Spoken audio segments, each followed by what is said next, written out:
Halo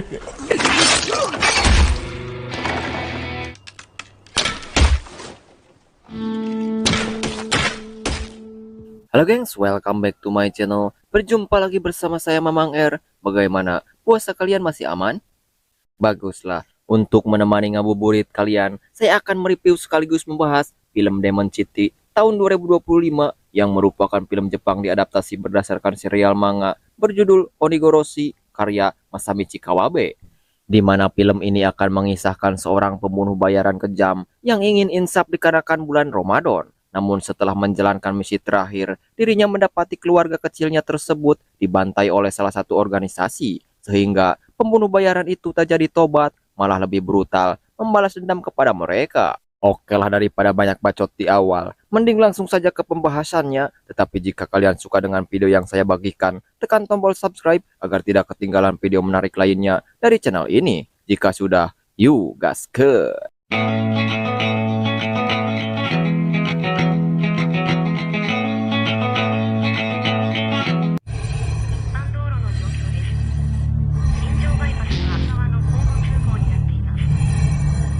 Film diawali diperlihatkannya seorang pria yang sedang mengasah saja miliknya yang bernama Suhei Sakata. Dia merupakan pembunuh bayaran kejam, selalu menuntaskan misinya dengan baik. Namun Sakata yang sangat menyayangi keluarga kecilnya itu berniat untuk pensiun setelah misi terakhir ini dan hidup seperti keluarga normal pada umumnya. Sementara itu, di tempat lain, kita akan diperkenalkan sekelompok Yakuza yang bernama Konogumi, di mana saat ini Konogumi sedang berusaha mempertahankan kekuasaannya di pelabuhan kota Shinju. Di saat situasi mereka sedang tenang, tiba-tiba saja Konogumi mendapat serangan kejutan dari Sakata, dan dari sini terungkap bahwa misi terakhir Sakata adalah membasmi organisasi Konogumi. Tanpa kesulitan sedikit pun, Sakata mampu menumbangkan satu persatu lawan-lawannya yang ada di lokasi, hingga ketua Yakuza tersebut.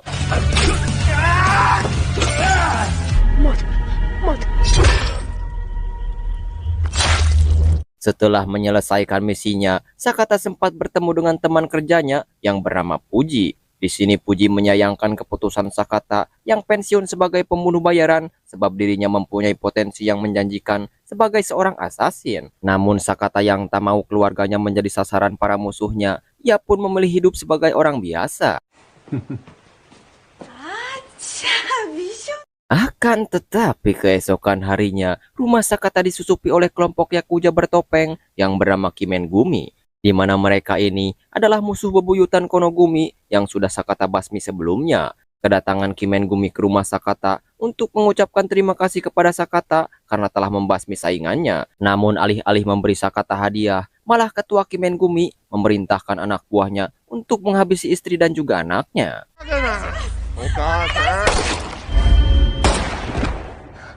Tak lama berselang, sang ketua menyinggung legenda iblis di kota Shinju yang menurut cenah, iblis ini muncul setiap 50 tahun sekali dan jika sudah merasuki seorang manusia, maka iblis itu akan melakukan pembantaian secara massal dan untuk memancing iblis tersebut muncul, Sakata juga dipateni setelah dirinya bersumpah untuk balas dendam kepada Kimengumi.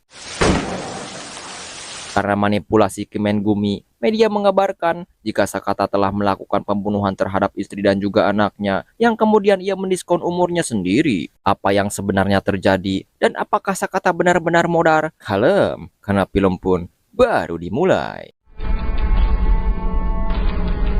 Kemudian scene berpindah 12 tahun setelahnya, muncul seorang tokoh berpengaruh bernama Sunohara. Ternyata Suno kini menjabat sebagai wali kota Shinju. Melalui konferensi persnya, Suno mengumumkan acara pembukaan resort terpadu Mahoroba yang akan digelar pada 6 bulan lagi. Suno kemudian menuai banyak pujian karena ia berhasil mendongkrak perekonomian kota Shinju. Namun di tengah catatan positif itu, seorang wartawan bernama Suzuki Honda mempertanyakan kinerja Suno. Alasannya, jumlah kasus orang hilang meningkat sejak masa pemerintahannya. Belum lagi masalah penggusuran untuk kepentingan pembangunan juga ditutupi, seolah-olah Suno sengaja melakukan hal itu demi menjaga reputasinya. Suno akhirnya menganggap pertanyaan Suzuki sebagai pencemaran nama baik karena tidak didukung dengan bukti yang kuat.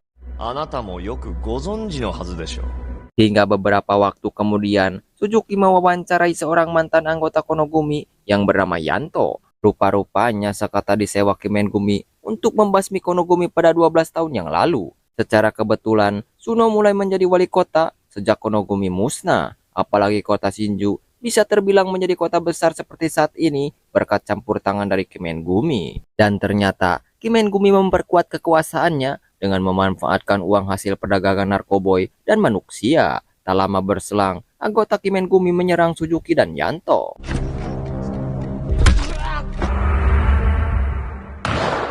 Sementara itu, Sakata ternyata masih hidup dan baru keluar dari rumah sakit setelah koma selama 12 tahun. Sebagai teman baik, Puji mengantarkan Sakata ke rumah barunya yang berada di permukiman kumuh. Mirisnya Sakata yang dulu seorang asasin, tetapi sekarang ia terlihat mengalami kelumpuhan yang membuat Sakata tak bisa berkomunikasi maupun bergerak. Lantas dengan kondisi yang sekarang ini, Sakata selalu dirawat oleh anak buahnya Puji.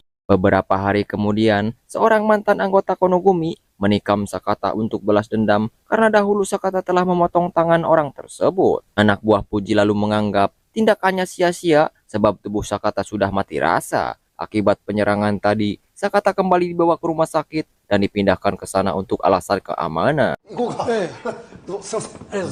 Di saat situasi sedang sepi, Sakata dikunjungi seorang polisi, anggota Kimengumi yang bernama Kotaro. Di sana Kotaro mengungkapkan ketua Kimengumi sengaja membiarkan Sakata hidup karena suatu alasan. Namun belum lama ini Kimengumi berubah pikiran dan ingin menghabisi Sakata saat ini juga, di mana Kotaro lalu berusaha membunuhnya dengan meracuni cairan impusnya. Saat kondisinya dianggap sekarat, Sakata tiba-tiba bisa kembali bergerak meskipun gerakannya belum sepenuhnya normal, dan dari sinilah Sakata melakukan perlawanan.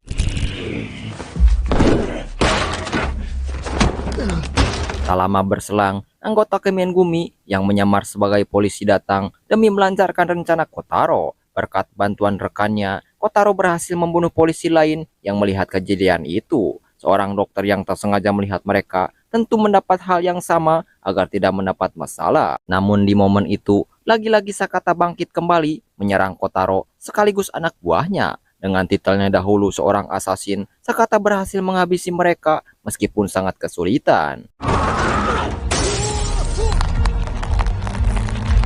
Sakata yang masih ingkut-ingkudan pun berjalan keluar dan tepat saat ada Puji datang menjemputnya. Sementara di sisi lain, di pabrik narkoboy milik sang ketua yang dikelola oleh anak buahnya yang bernama kita panggil saja si pengelola, yang memakai topeng iblis bertanduk satu, baru saja mendapat kabar tentang Sakata yang masih hidup dan mungkin akan mendatangi pabrik untuk menuntut balas dendam. Ternyata tak hanya menghubungi si pengelola, sang ketua juga menghubungi anak buah yang lain, yaitu si Serigala, yang menjabat sebagai koordinator penyeleksi barang-barang baru yang didatangkan dari luar kota, di mana si Serigala juga ikut diperingatkan akan kedatangan Sakata yang mungkin menuntut balas dendam. Dengan percaya diri, si Serigala yang sedang akan mencicipi salah satu barang pun mengatakan jika ia akan menemui Sakata terlebih dahulu.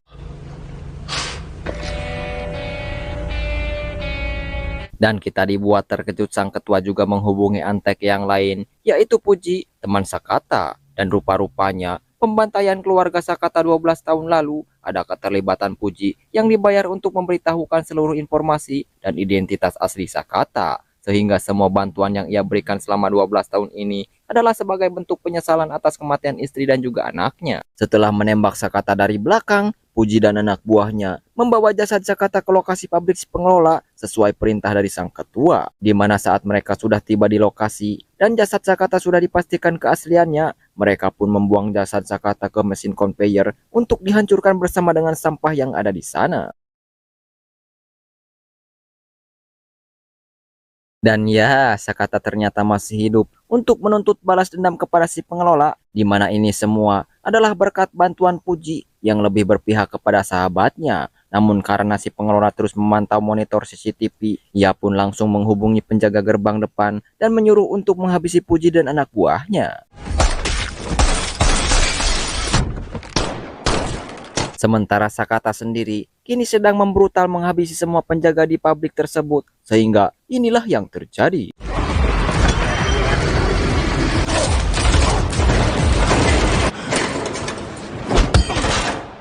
Selesai menghabisi semua penjaga, Sakata kemudian langsung pergi ke ruangan tempat si pengelola biasa berada, namun ternyata ia sudah berada di luar sambil memegang ponsel untuk memicu ledakan besar terjadi. Setelah Sakata dipastikan modar dalam ledakan, si pengelola pun memberitahu sang ketua tentang hal itu. Akan tetapi tak lama muncullah Sakata dengan berselimuti kain tebal yang melindunginya dari kobaran api. Namun dari arah lain, Puji datang menabrak si pengelola hingga terjatuh pingsan, di mana sahabatnya yang sedang terluka parah pun jujur tentang keterlibatan dirinya dalam kematian keluarga Sakata. Sehingga tanpa ragu sedikit pun, Sakata langsung tembak dor sebelum selesai berbicara. Sementara di tempat lain, Sakata menginterogasi si pengelola tentang siapa saja anggota komplotannya, di mana ponsel tiba-tiba saja berdering yang ternyata berasal dari sang ketua. Mendengar Sakata mengancam akan membantai semua orang yang terlibat dalam kematian keluarganya, si ketua pun langsung mengancam balik dengan mengatakan tentang anak kandung Sakata yang ternyata masih hidup dan selama 12 tahun ini dirawat dengan baik oleh si serigala yang berpura-pura sebagai ayah kandungnya. Tak hanya itu, rupa-rupanya sang ketua sendiri ternyata tidak lain dan tidak bukan adalah Sunohara wali kota Shinju yang memiliki rahasia mengerikan di balik pencitraannya yang baik di hadapan publik. Selesai dengan si pengelola yang mati dihajar sampai babak belur, kita diperlihatkannya sosok Ryo putri kandung Sakata yang dulu bocil kini sudah besar dan beranjak dewasa, di mana si serigala berperan sebagai ayah palsu pun pura-pura perhatian dan merawat sepenuh hati seperti Malika, padahal mempunyai niat jahat ketika usia Ryo sudah cukup untuk diicli.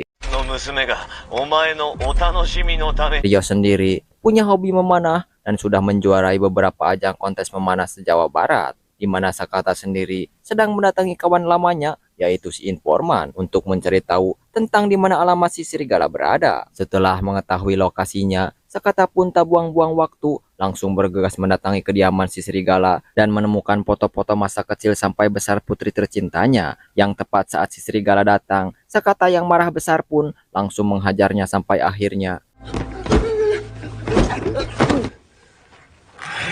Dan ya, Ryo sudah berada dalam posisi siap melepaskan anak panahnya. Itu ia lakukan demi untuk melindungi si serigala yang ia anggap sebagai ayah kandungnya. Sehingga meskipun Sakata hanya terdiam menatap putrinya dengan sangat dalam, Ryo tetap melepaskan anak panahnya.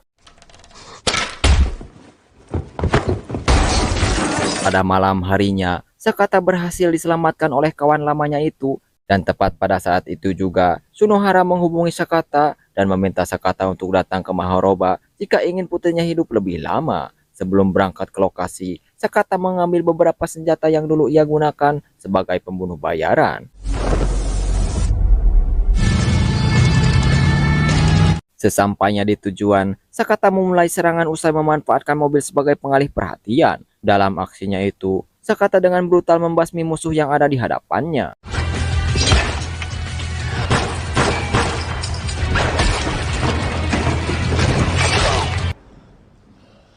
Sakata juga berhadapan dengan si serigala yang sudah menunggunya. Sembari bertarung, si serigala mengungkapkan kekesalannya karena akibat kehadiran Sakata, dia tak bisa memuluskan rencananya untuk terus mengasuh Ryo, di mana Sakata pun langsung murka ketika putri tercintanya akan dijadikan pemuas bagi pria.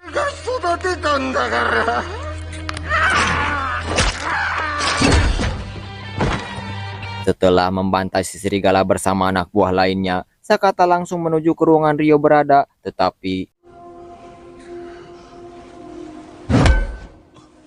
disinilah Sakata sekarang ditawan dengan posisi mirip sekali saat keluarganya dibantai 12 tahun lalu. Sambil mengancam akan memenggal kepala Ryo, Suno alias Pak Wali Kota Shinju pun menjelaskan tentang tujuan yang sebenarnya. Niatnya memang baik, ingin menjadikan kota Shinju sebagai kota teladan, bersih dari preman, aman dari pertamax oplosan, aman dari mobil dinas hilang dan disalahgunakan. Namun cara yang Suno pakai memang terkesan sangat brutal, seperti contohnya akan mengeksekusi pejabat daerah yang ketahuan korupsi, membunuh para pengusaha yang menolak ikut kerjasama dalam kemajuan kota, memanfaatkan uang hasil bisnis narkoboy untuk membangun infrastruktur kota, dan tidak akan segan-segan memerangi siapapun yang menjadi penghalang akan tujuannya.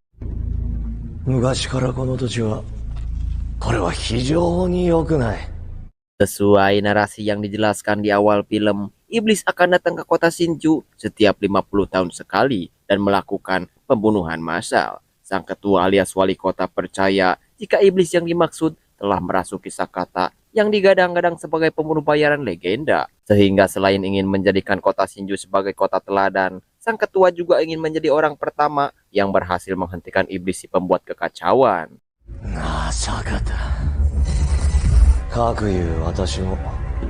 Setelah puas dengan bacotan agulnya, sang ketua langsung meluruskan pedang dan siap memenggal kelapa Ryo. Akan tetapi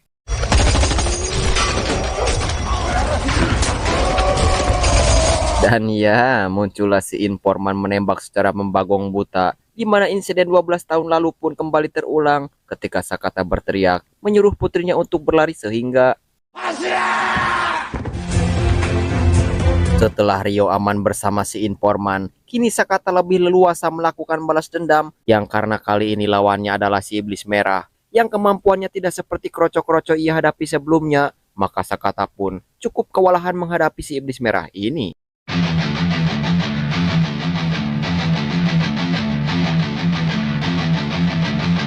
Saat posisinya benar-benar tak berdaya, Sakata akhirnya teringat dengan wajah mendiang istrinya, sehingga dengan kemarahan yang selama 12 tahun tidak terbudalkan, Sakata pun akhirnya bangkit dan ketika si iblis merah sedang sekarat, sang ketua membuka topengnya dan ternyata itu adalah saudara kembarnya sendiri yang punya wajah bekas luka bakar. Tak ingin banyak drama ataupun sedih atas kematian saudara kandungnya, sang ketua pun langsung memakai topeng iblis putih kebanggaannya, dan inilah yang terjadi.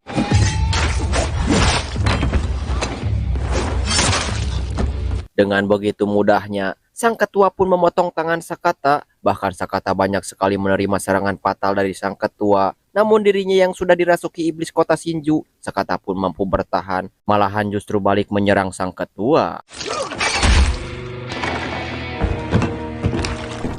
Tepat Sakata berhasil membunuh sang ketua, muncullah Ryo yang kembali menjemput ayah tercintanya, tetapi si serigala ternyata masih hidup dan menembak Sakata hingga terkapar. Dia masih saja berpura-pura menjadi seorang ayah agar dapat simpati dari Ryo, tetapi Sakata langsung menebasnya dari belakang dan langsung memeluk Ryo seperti saat ia masih kecil dulu. Tak lama setelah Sakata menghembuskan napas terakhir dalam pelukan Ryo, muncullah aparat yang langsung mengamankan semua orang di lokasi. Terlihat sang ketua masih hidup dan tersenyum saat dikotongi. Hingga 1 tahun semenjak kejadian itu, sang ketua kembali mengikuti pemilu kedua dan lagi-lagi berhasil menjabat sebagai wali kota selama 2 periode berturut-turut. Namun yang mengejutkan adalah itu bukanlah sosok ketua yang asli, melainkan saudara kembarnya yang punya bekas luka bakar di samping wajahnya dan bertekad untuk melanjutkan misi saudaranya yang sudah meninggal dunia.